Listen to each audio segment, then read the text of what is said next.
Welcome to Deep World Updates. Subscribe and press the bell icon for more updates.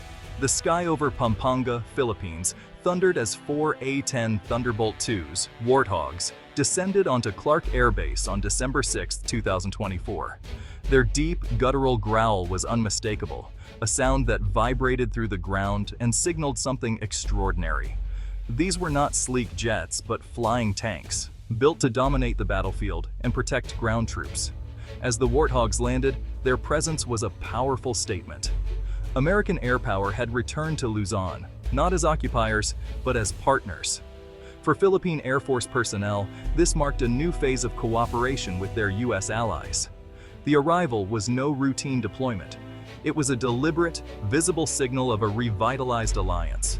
Clark Air Base, once the largest U.S. military installation overseas, now hosted these iconic aircraft for a joint mission, underscoring a new chapter built on mutual respect. The symbolism was potent. The Warthog's roar echoed a renewed commitment, resonating across the region.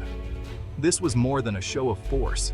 It was a message to friends and rivals alike that the U.S.-Philippines partnership was active and growing. The Warthogs taxied in, pilots exchanging salutes with Filipino counterparts, embodying the alliance in action. Their arrival was a reminder that the alliance is not just history, it's a living, evolving force. The sound of the Warthogs was the sound of commitment, echoing across the contested South China Sea. The region was officially on notice. The deployment of A-10 Warthogs to the Philippines in late 2024 was a calculated move, rooted in the tense geopolitics of the Indo-Pacific. Tensions in the South China Sea had escalated, with Chinese forces harassing Philippine vessels, demanding a firm response. The Warthogs' arrival was that response, a tangible demonstration of the U.S. commitment under the Mutual Defense Treaty. By sending A-10s for joint maritime security exercises, Washington provided a clear answer to lingering doubts about its support. The timing, December, when regional navies are active, ensured maximum visibility and deterrence. Under President Marcos Jr., the Philippines had pivoted back toward a stronger U.S. security partnership, expanding access to key bases. Deploying the A-10s operationalized this policy, turning words into action. The message was clear: steadfast support for the Philippines, a warning to China, and encouragement to other Southeast Asian partners. This was about seizing a critical moment to reinforce alliances and reshape regional security.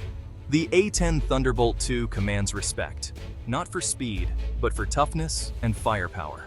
Born from Vietnam War lessons, the Warthog was built to fly low, survive ground fire, and deliver overwhelming support. Its engines are mounted high for protection, and the pilot sits in a titanium bathtub for survivability. The heart of the Warthog is its GAU-8A Avenger cannon, firing 30mm rounds at a devastating rate, designed to shred tanks and fortifications. The A-10 can carry a vast array of ordnance, making it versatile for any ground attack mission.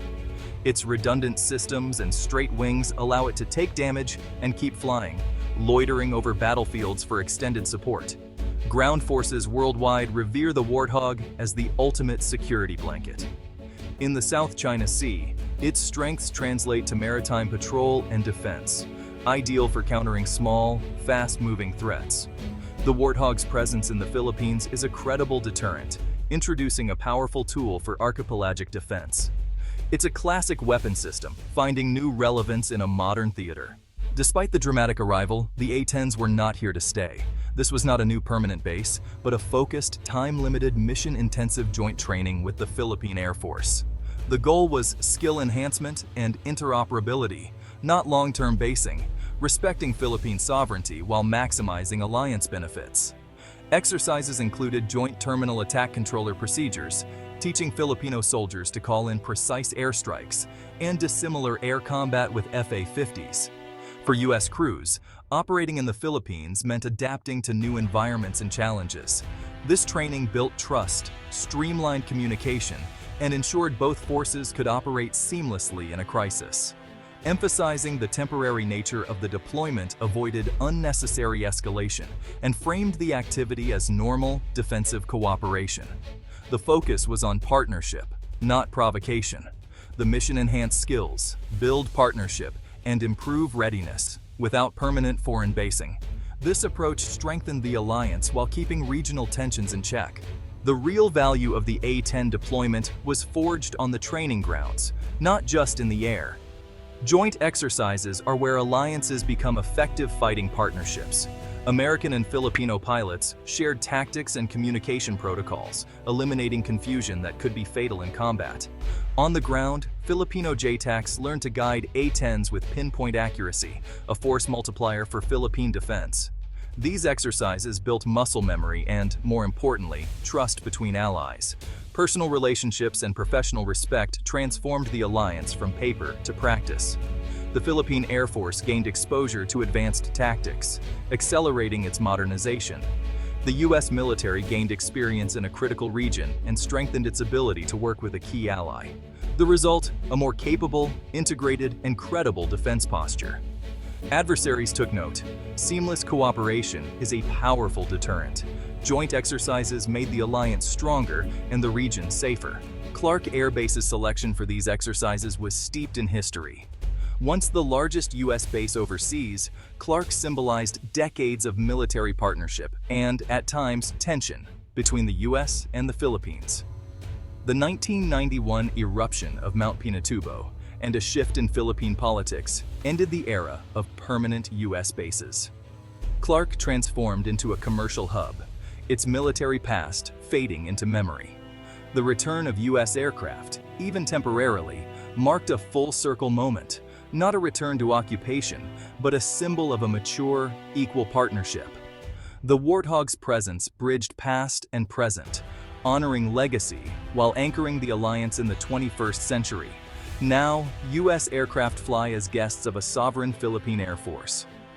This new dynamic, cooperation without occupation, is the foundation of the modern alliance. Tested by history, redefined by choice, the relationship is now renewed by shared commitment to regional stability. The alliance stands ready for today's challenges. In the age of social media, the arrival of the A-10s sparked a wave of online rumors, claims of dozens of Warthogs flooding Clark Air Base. The reality, just 4 A-10s as planned for a specific training mission. Sensational posts painted a picture of escalation, but the facts told a different story. Both U.S. and Philippine officials responded quickly, confirming the true number and purpose joint training, not a prelude to war. This transparency was crucial in countering disinformation and reassuring the public. The focus was on high-value training, not overwhelming numbers. The episode highlighted the importance of clear communication in today's information battle space. Perception can be as powerful as reality in shaping regional security narratives. The four-ship formation was a message of partnership and measured deterrence, not provocation. In modern alliances, facts matter more than rumors. The deployment of just 4 A-10s sent a sophisticated message quality over quantity. Each Warthog is a specialized platform, introducing a credible threat that adversaries must consider.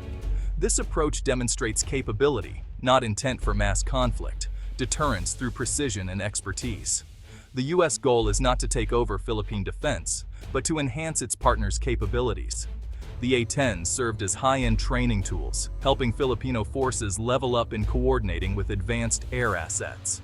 This small footprint deployment reinforced partnership, not patronage. Smart power combined the A-10's combat prowess with alliance building and training. The quiet confidence of a small elite force spoke volumes.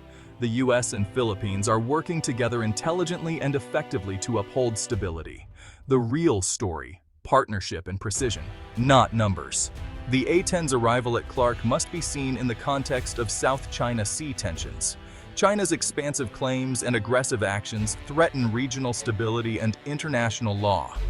The Warthog's deployment was a clear act of deterrence, signaling that harassment of Philippine vessels would not go unanswered. Joint exercises demonstrated credible military capability and reinforced the U.S. commitment under the Mutual Defense Treaty. The A-10's presence forced potential aggressors to recalculate the risks of escalation. This was about preventing conflict, not provoking it, upholding a rules-based order. By strengthening Philippine defenses, the U.S. helped create a more stable environment for diplomacy.